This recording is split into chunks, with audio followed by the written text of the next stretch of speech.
Olá pessoal, bem-vindos e muito obrigado por assistir esse vídeo. Por que será que existe tanto interesse e tanta briga entre judeus e árabes por um espaço de 480 metros por 290 metros na cidade velha de Jerusalém, como temos visto tantas vezes nos noticiários? Esse local é chamado pelos muçulmanos de Al-Haram al-Shafir, que significa nobre santuário, e atualmente possui as mesquitas Domo da Rocha e Al-Aqsa, ou A Distante. Segundo a tradição islâmica, Maomé teria feito uma viagem noturna em um cavalo chamado Al-Buraq, chegado até o local da mesquita de Al-Aqsa, e o Domo da Rocha estaria no local onde Maomé teria subido ao céu. No interior do Domo da Rocha, existe uma rocha onde Abraão quase teria sacrificado Isaque. Lembre-se que Abraão é também o pai dos árabes. Daí o nome Domo da Rocha. Essa esplanada é o terceiro lugar mais sagrado do Islã, depois da grande mesquita de Meca e da mesquita do profeta de Medina, na Arábia Saudita. Já os judeus chamam essa esplanada de Har Habayit, que significa Monte do Templo, e é o local mais sagrado. Então vamos ver o histórico dessa esplanada.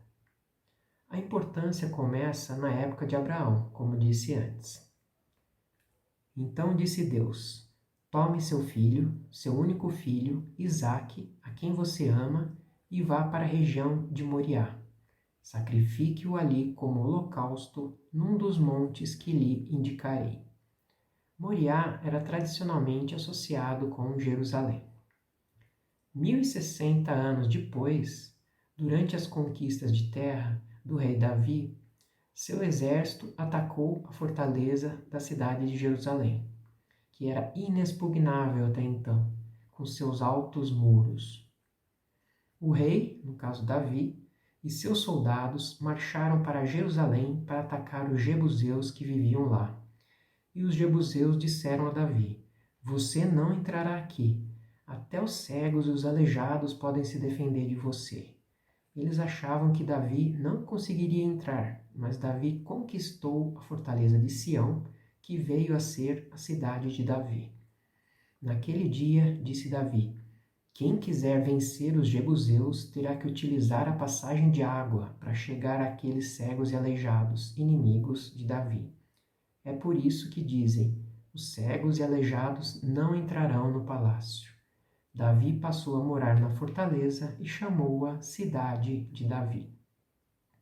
Esse texto fala que os jebuseus colocaram seus mais frágeis moradores, os cegos e aleijados, no alto das muralhas, para ridicularizar o exército de Davi. Mas os soldados de Davi entraram e subiram pela tubulação de escoamento de água da cidade, cujo cano tinha menos de 1 metro, e os dominaram, conquistando facilmente a cidade. Imagina-se que os cegos e os aleijados representavam os heróis dos judeus, que morreram cegos, como Isaque, e aleijados, como Jacó, quando lutou com um anjo, possivelmente Jesus, que deslocou sua coxa.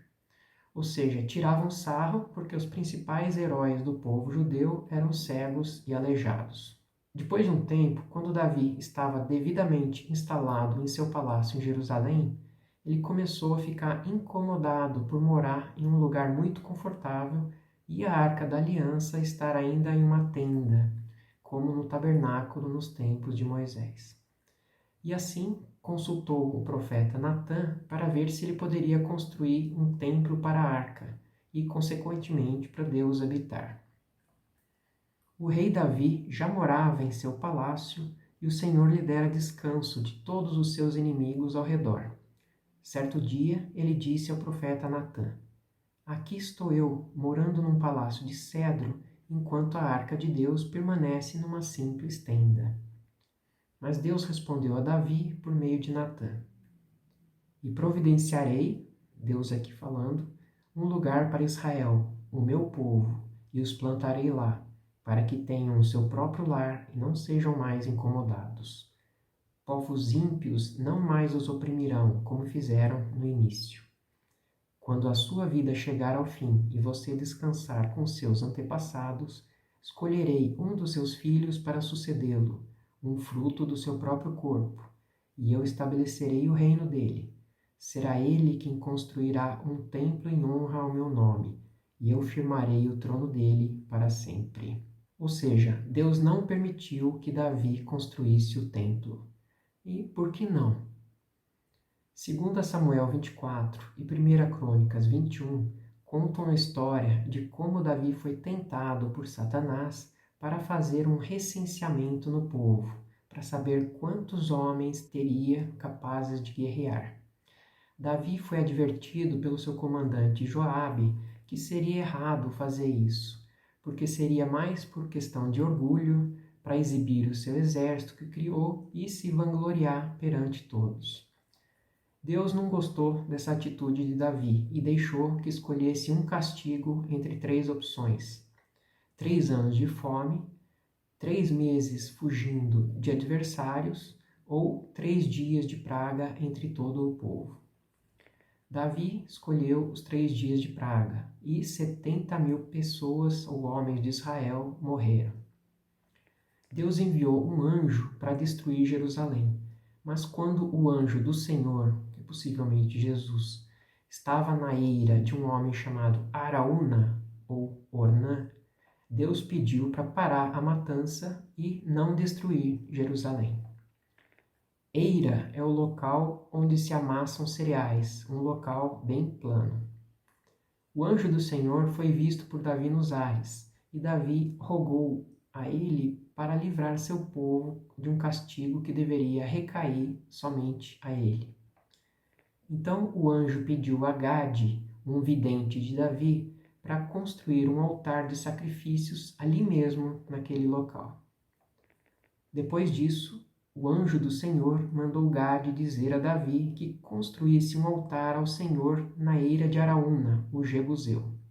Davi comprou o terreno de Araúna por 600 siclos de ouro, equivalente a 7,2 quilos de ouro. Edificou ali um altar e ofereceu sacrifícios nele, e a praga parou. Nessa ocasião, viu Davi que o Senhor lhe havia respondido na eira de Araúna, o jebuseu, e passou a oferecer sacrifícios ali. Então disse Davi: Esse é o lugar para o templo de Deus, o Senhor, e do altar de holocaustos para Israel. Essa eira se localiza no Monte Moriá. Passados muitos anos, Davi mandou chamar seu filho Salomão e ordenou que ele construísse um templo para o Senhor, o Deus de Israel, dizendo: Meu filho, eu tinha no coração o propósito de construir um templo e honra ao nome do Senhor, meu Deus. Mas veio a mim essa palavra do Senhor: Você matou muita gente e empreendeu muitas guerras. Por isso não construirá um templo em honra ao meu nome, pois derramou muito sangue na terra diante de mim. Mas você terá um filho que será um homem de paz, e eu farei com que ele tenha paz com todos os inimigos ao redor dele. Seu nome será Salomão, e eu darei paz e tranquilidade a Israel durante o reinado dele. É ele que vai construir um templo em honra ao meu nome. Eu serei seu pai e ele será meu filho. E eu firmarei para sempre o trono do reinado dele sobre Israel. Davi passou a Salomão as recomendações para a construção do templo, plantas, esquemas e muitos recursos, como ouro, prata, bronze, ferro, madeira e pedras preciosas. O templo, então, começa a ser construído em algum momento entre 966 a.C. e 957 a.C., 480 anos depois que os israelitas saíram do Egito, no 4º ano do reinado de Salomão, bem no alto do Monte Moriá. Então Salomão começou a construir o templo do Senhor em Jerusalém, no Monte Moriá, onde o Senhor havia aparecido a seu pai Davi na eira de Araúna, o jebuseu, local que havia sido providenciado por Davi. Começou a construção no 2º dia do 2º mês do 4º ano de seu reinado. O trabalho prosseguiu por 7 anos. Em troca de trigo, cevada, azeite, vinho, Hirão, rei de Tiro, forneceu madeira do Líbano e operários especializados em madeira e em pedra. Ao organizar o trabalho, Salomão convocou 30.000 homens de Israel, enviando-os ao Líbano em equipes de 10.000 a cada mês. Também foram usados 70.000 estrangeiros como carregadores e 80.000 como cortadores. Além disso, nomeou também 3.000 encarregados de obra. Havia, então, quase 200.000 pessoas trabalhando no templo. Salomão mandou cortar grandes pedras que eram encaixadas umas nas outras, sem necessidade de usar martelos ou outras ferramentas de ferro. Seu interior era de madeira coberta de ouro. O templo tinha 27 metros de comprimento por 9 metros de largura e 13 metros e meio de altura. Esse templo, também chamado de primeiro templo, foi destruído após o cerco babilônico de Jerusalém, em 586 a.C., que originou o período de 70 anos de exílio babilônico dos judeus. Nesse momento, os tesouros do templo foram levados para a Babilônia, junto com quase todo o povo. Em 516 a.C., após o regresso de mais de 40.000 judeus, foi iniciada a construção no mesmo local do segundo templo, bem mais simples e modesto do que o primeiro. Séculos mais tarde, em 20 a.C., o rei Herodes o Grande, querendo agradar aos judeus, resolveu melhorar e expandir o segundo templo construído pelos judeus, o deixando mais do que o dobro do tamanho que o templo de Salomão. Mas o segundo templo durou pouco. Foi destruído pelo general romano Tito em 70 d.C., após uma grande revolta judaica. O lugar ficou em ruínas até o ano 638 d.C., quando os islâmicos conquistaram Jerusalém e constroem as duas mesquitas, Al-Aqsa e Domo da Rocha. Hoje, o que ainda resta do templo original é um muro externo, chamado Muro das Lamentações, na parede ocidental, usado pelos judeus como lugar de oração. A criação do Estado de Israel em 1948, segundo uma resolução da ONU, e uma curta guerra de independência foi travada contra os povos árabes, que não aceitavam a criação do Estado de Israel. Mas apenas em 1967 a cidade de Jerusalém foi retomada e incorporada a Israel. Nesse ano, houve um acordo entre o governo de Israel e autoridades muçulmanas locais, que mantinha o pertencimento da esplanada a Israel, mas dava o controle religioso aos muçulmanos. Atualmente, a responsabilidade desse controle religioso é da Jordânia, mas é rotativo. Assim, esse espaço é sagrado para judeus e muçulmanos e motivo frequente de disputa, especialmente por conta de que a polícia de Israel faz a segurança da população, mas o controle religioso é dos muçulmanos. E atritos entre os grupos podem surgir com facilidade pelos mais diversos motivos, políticos, religiosos ou outros. E outro ponto a ressaltar é que esse espaço será ainda mais fundamental no futuro próximo, uma vez que os judeus estão esperando a vinda de seu Messias para iniciar a construção do terceiro templo, justamente ali, no local do primeiro e do segundo templos destruídos. Como está escrito em Daniel, com muitos ele fará uma aliança que durará uma semana, ou 7 anos.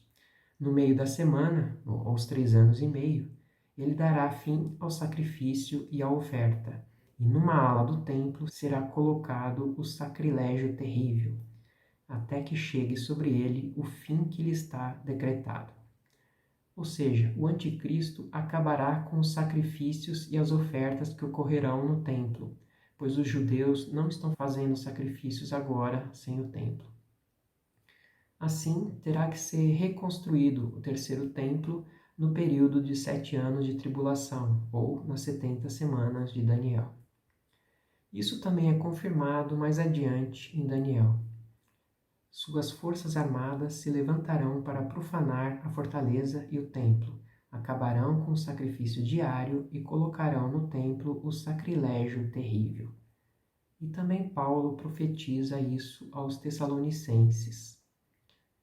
O homem do pecado, o filho da perdição, esse se opõe e se exalta acima de tudo o que se chama Deus ou é objeto de adoração, chegando até a assentar-se no santuário de Deus, proclamando que ele mesmo é Deus.